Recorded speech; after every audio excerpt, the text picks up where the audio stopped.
for the first day of weekends for 2024. And coming up in just a moment is Ashutosh Pathak.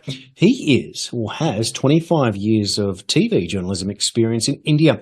He's the editor-in-chief of Q5 Digital News Network and a working committee member of the Universal Health Organization in India. The UHO is a forum to ensure impartial, truthful, unbiased and relevant information on health that reaches every citizen of the world so informed choices can be made about their health, your health. Ashu coordinated the Indian leg of Dr. Peter McCullough's tour along with John Leake in February of last year. His website is Q5, so that's QVIVE.in. Ashu, welcome to Weekends. Thank you for having me on video so now. Jason, thank you very much. How is the weather there? It's too cold in New Delhi.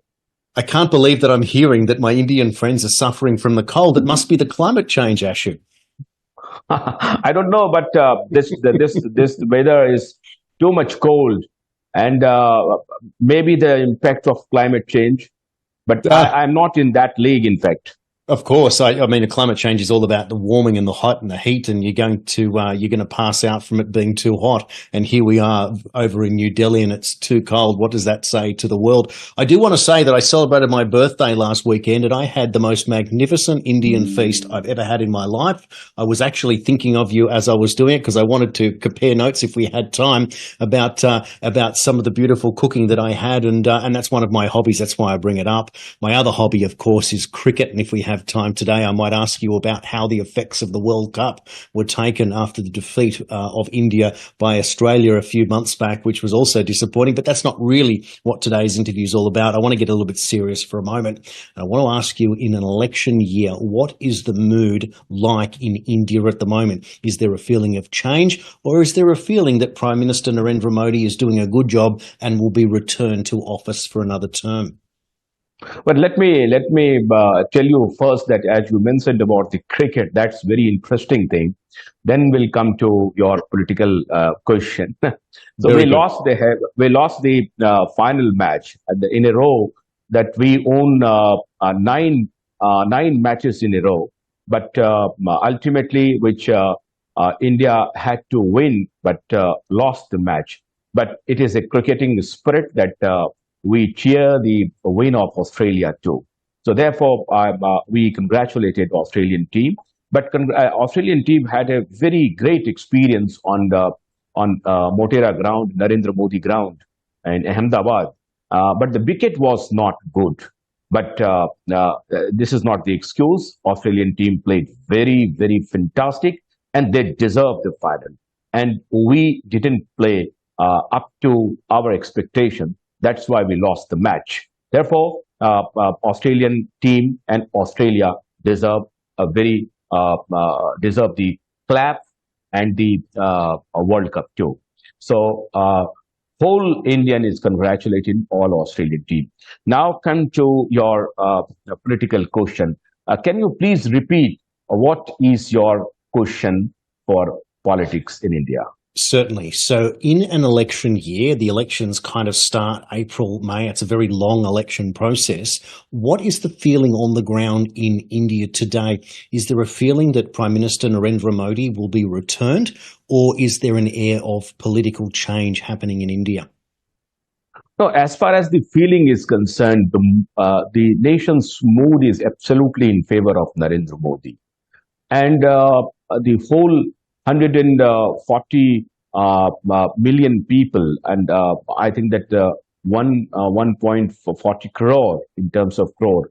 So they are almost bigger than whole Europe, America, and England, and even include Australian population. So that way, that the biggest population is going to get the witness to be the witness of the general election.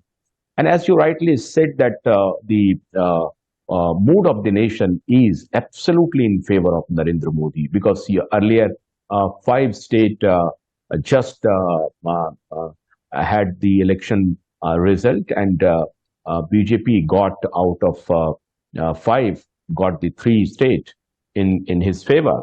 So BJP own all 3 states by far margin. So mood already gone in favor of Bharatiya Janata Party, which is the ruling party, and the Prime Minister is leading the movement of BJP.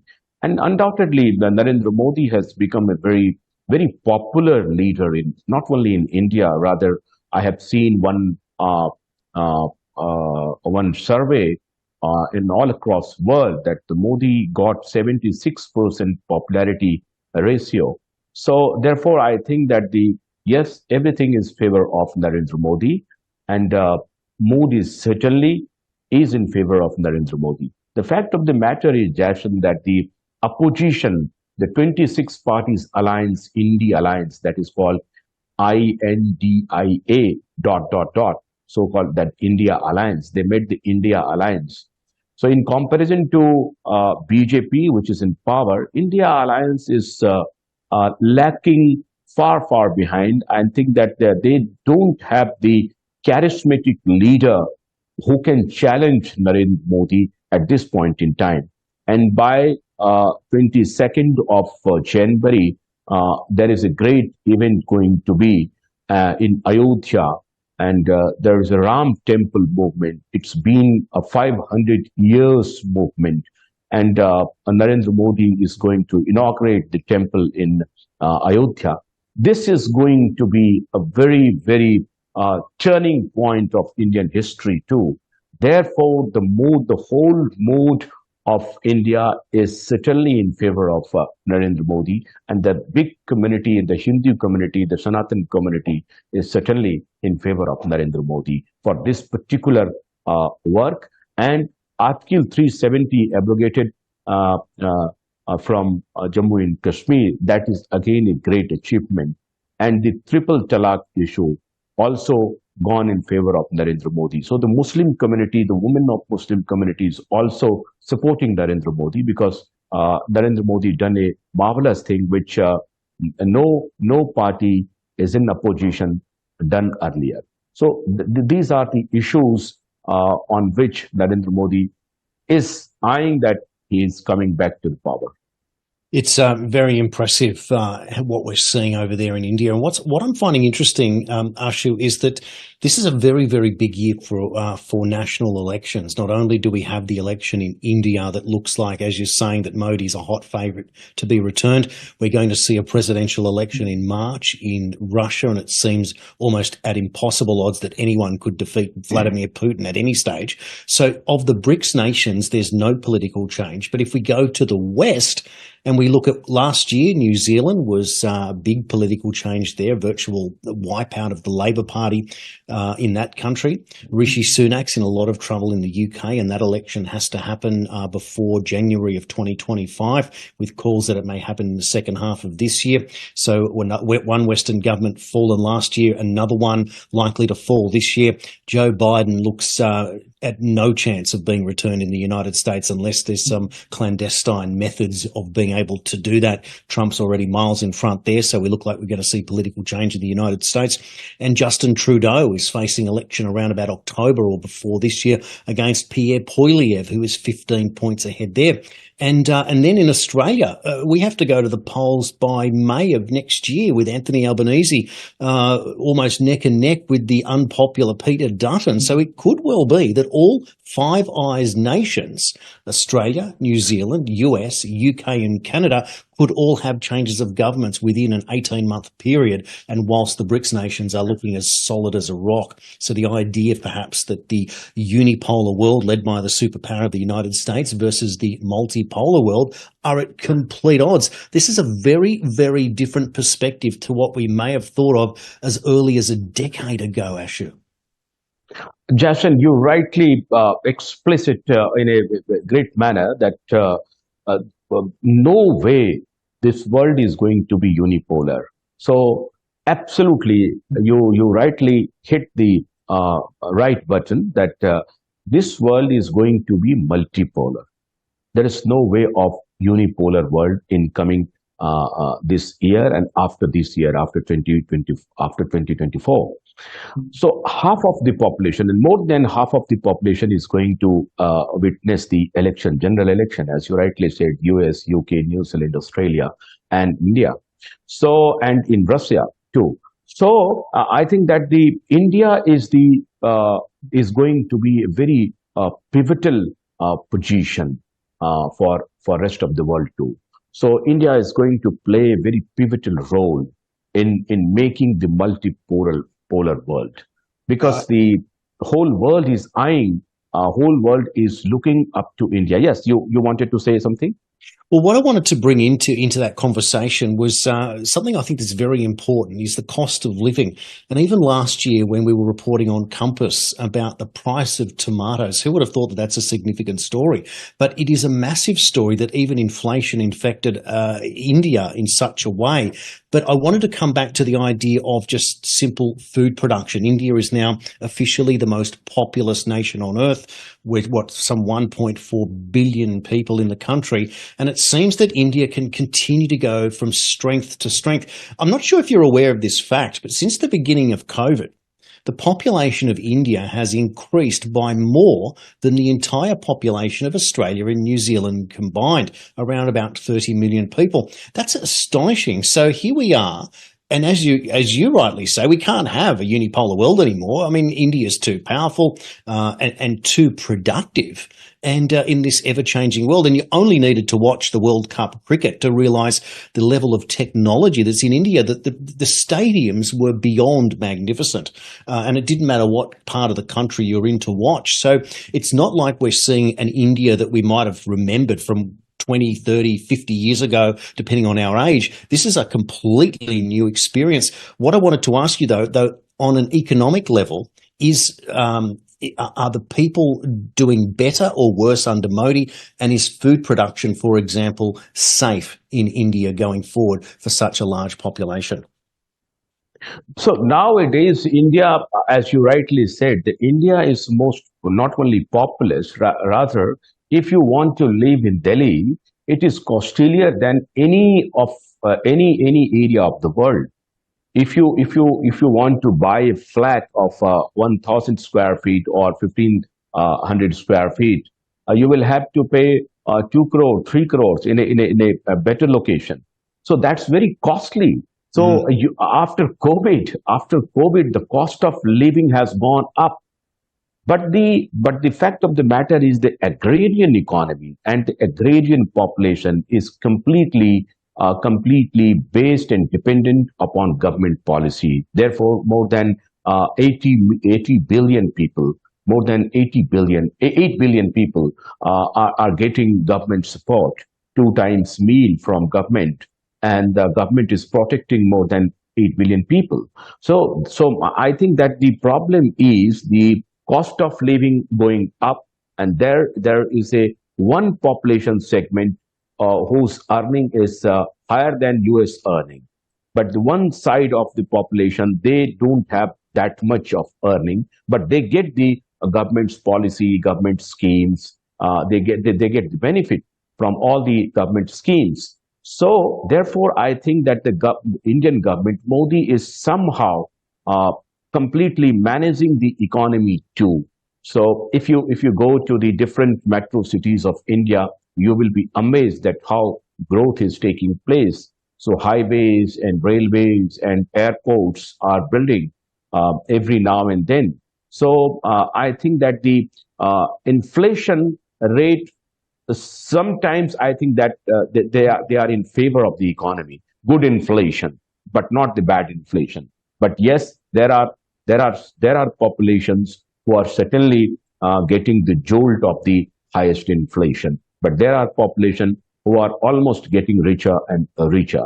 That's a very interesting perspective there, because I wanted to go into another area of the globalist agenda, and that being climate change. Now, Narendra Modi is very good at playing both sides of the fence. In other words, he will turn up at the G20, he'll be the president, and then he'll turn up at the BRICS, and seemingly they're kind of opposed to each other. I find that fascinating that he's such a brilliant statesman, that he goes in there and he's loved on both sides of the fence. But that's a good and a bad thing because you don't know which way the wind is going to blow, so to speak. But it seems, though, that he knows which side his bread is buttered on. But at the same time, he's playing the climate change narrative and also the WHO, and their areas of concern. So where I wanted to go was to kind of compare facts here and talk about energy production in India, because it's one thing to say that you're going to go down a climate change pathway, but if you're still building coal-fired power stations, what you're demonstrating is that you are putting the needs of your people before the so-called needs of the planet. And I find that that is where is a really important step, because you're not just doing what's happening here in Australia where the government says we're getting rid of this, we're getting rid of that, and that's just the way it is. It just doesn't make any sense. So are there more coal-fired power stations being built? Is India able to meet its energy demands any other way, for example? Yes, I think that India is managing all the superpower. If you look at that, India managing Russia and US both way in a very balanced manner, and vis-a-vis even in China too.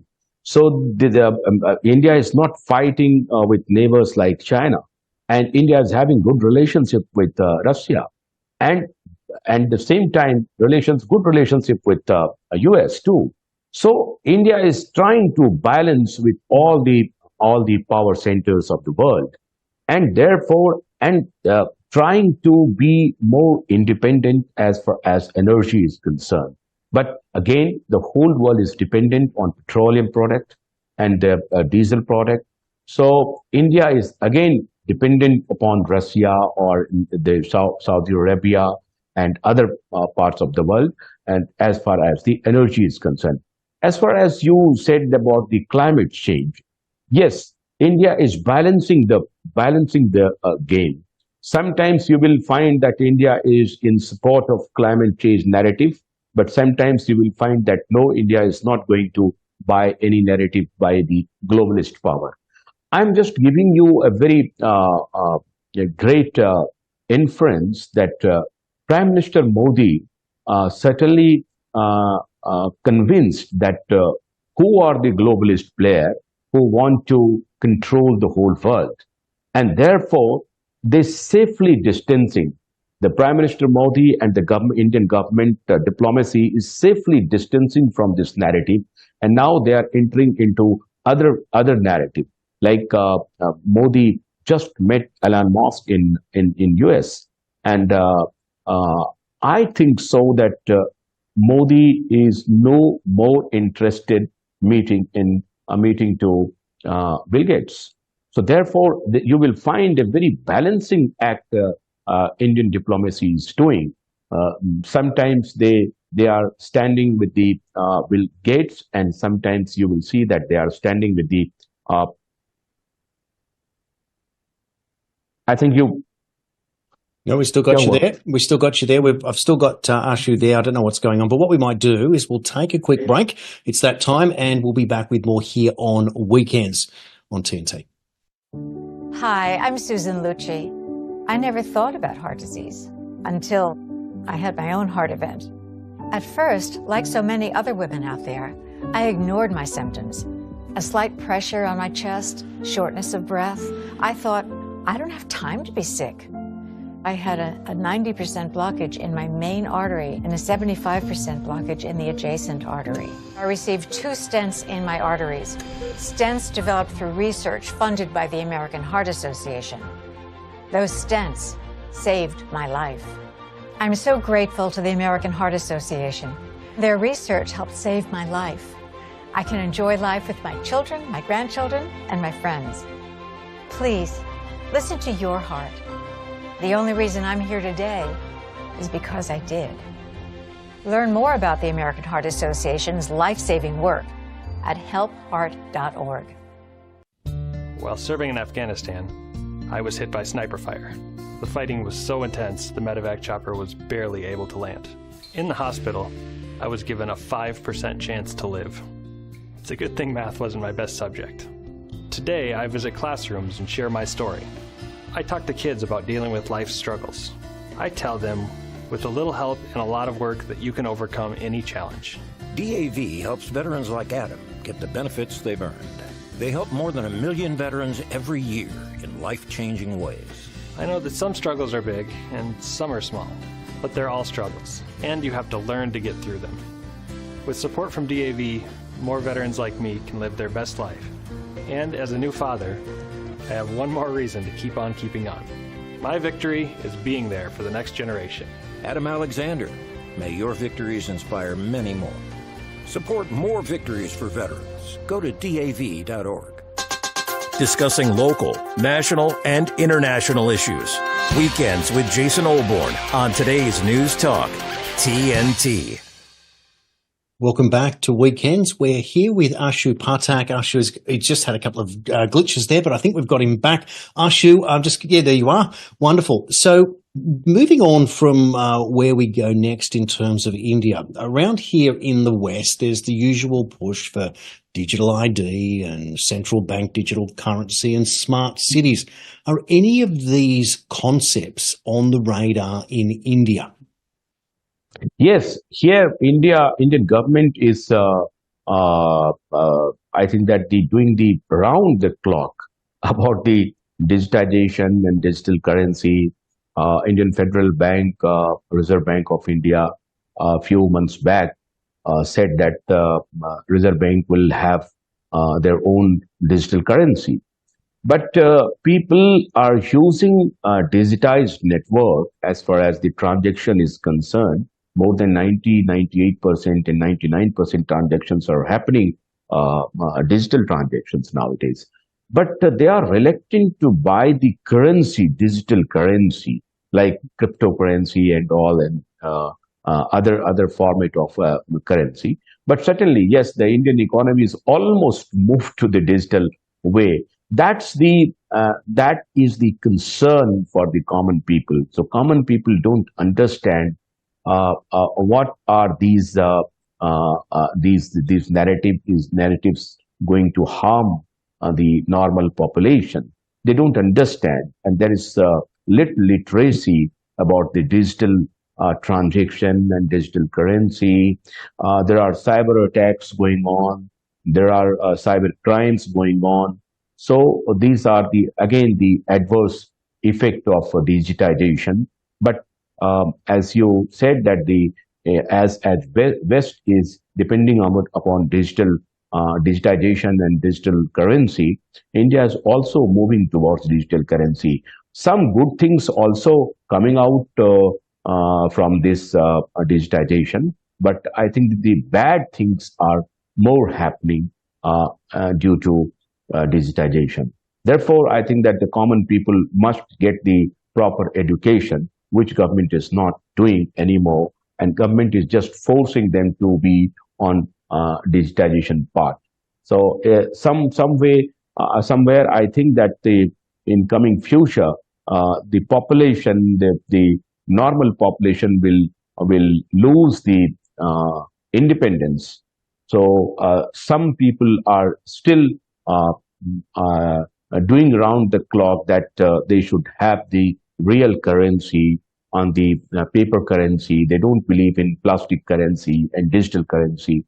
So 10, 15 years back, there was a narrative about the plastic currency, that ATM and credit cards and ATM cards. But now it is digital currency. You don't need to have ATM and credit cards. You are just transferring by one click lakhs of money and millions of money. So it is a cause of concern too, as we as a journalist trying to educate people that you must have the paper currency and the coins, visible coins, so that you will not lose your independence in your future, because it is all controlled by the government machinery. So once they will offer you the social credit, which is already happening in China.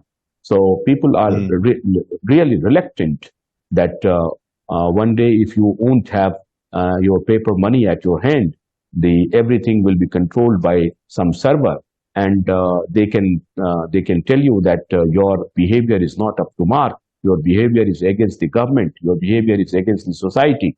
So they can block your banking operations immediately. Yes. Then you will not have anything to move out from even from your home. So that's the matter of the liberty. But I don't think that the people are well aware of it. We are trying to educate the people that if you will be dependent upon only digitization, then you will lose your liberty and sovereignty. What I wanted to bring up was the concept of privacy and anonymity.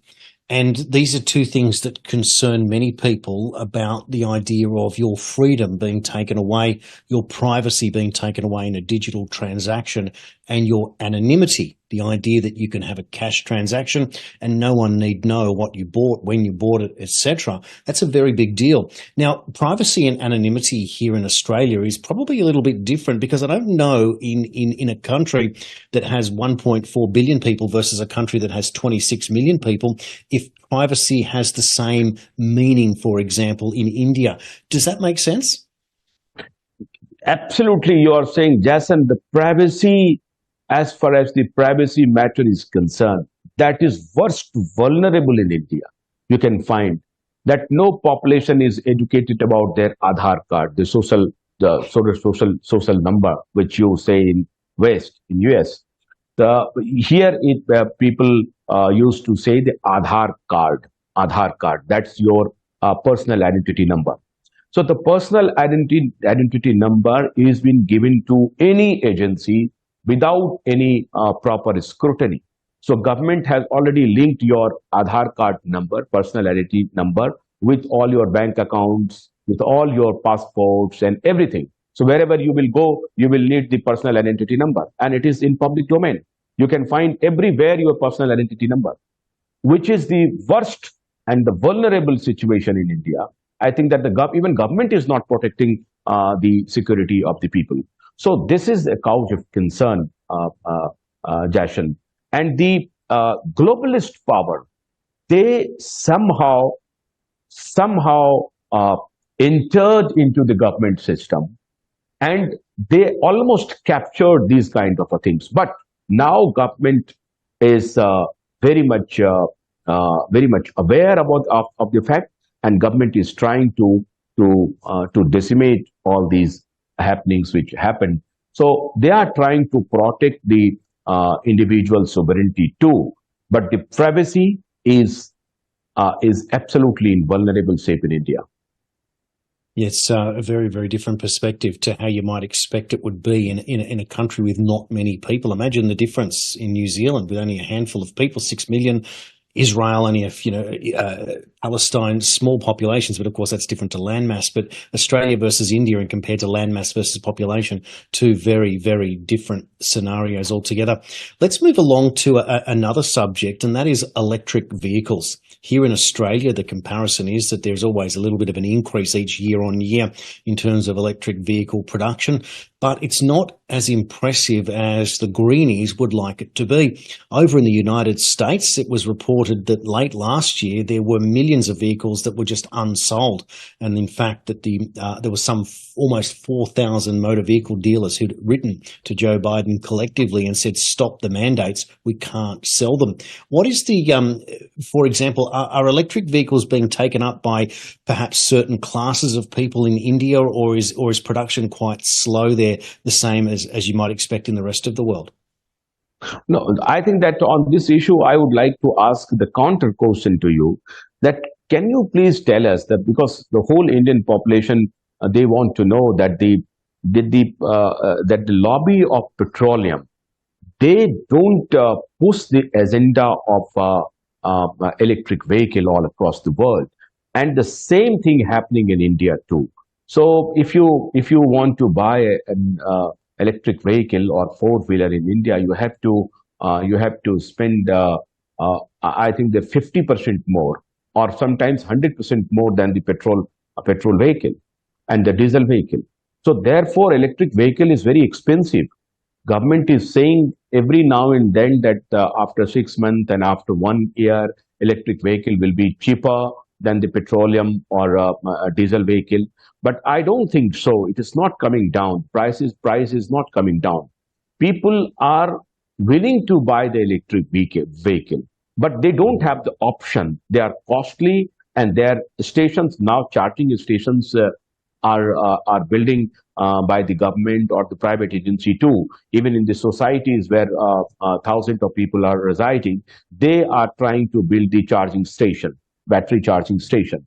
But it will take time, and I think that the pace of the electric vehicle is moving towards the good.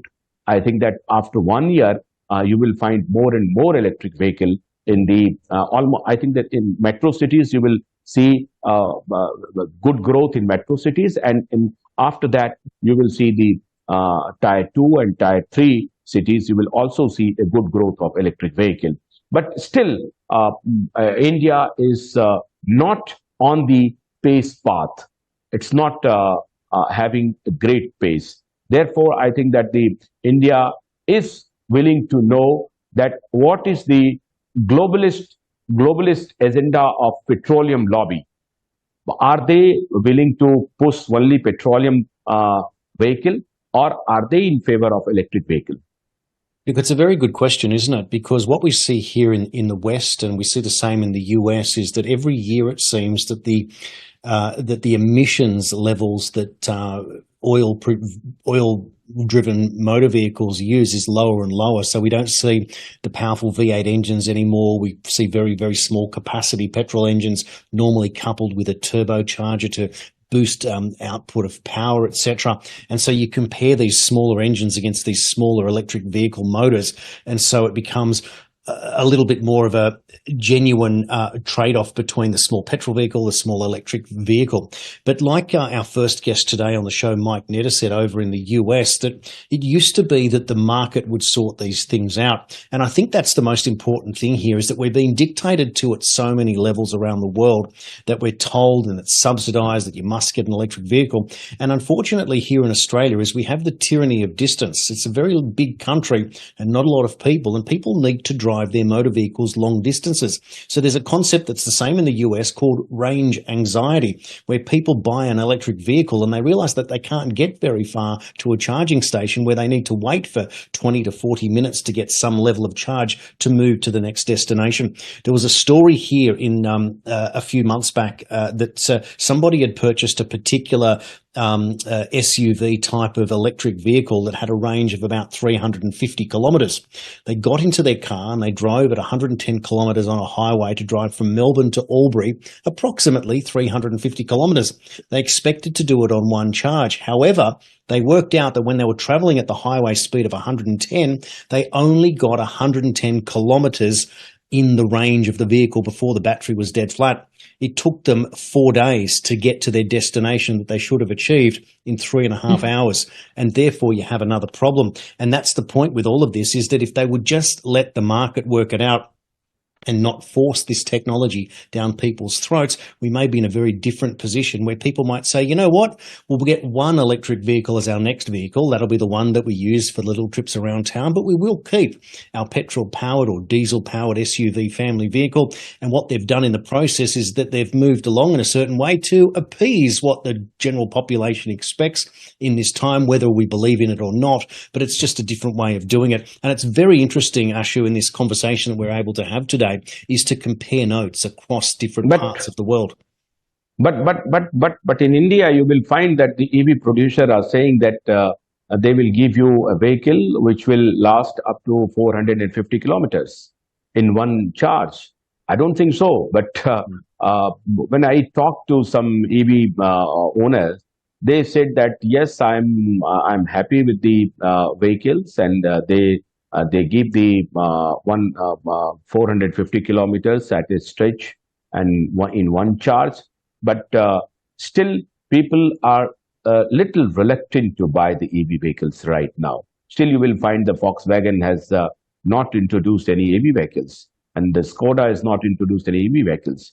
But the Kia and other cars, the Honda and the Maruti, they introduced EV vehicles, but we are just waiting for good German cars also, the production like Volkswagen and Skoda.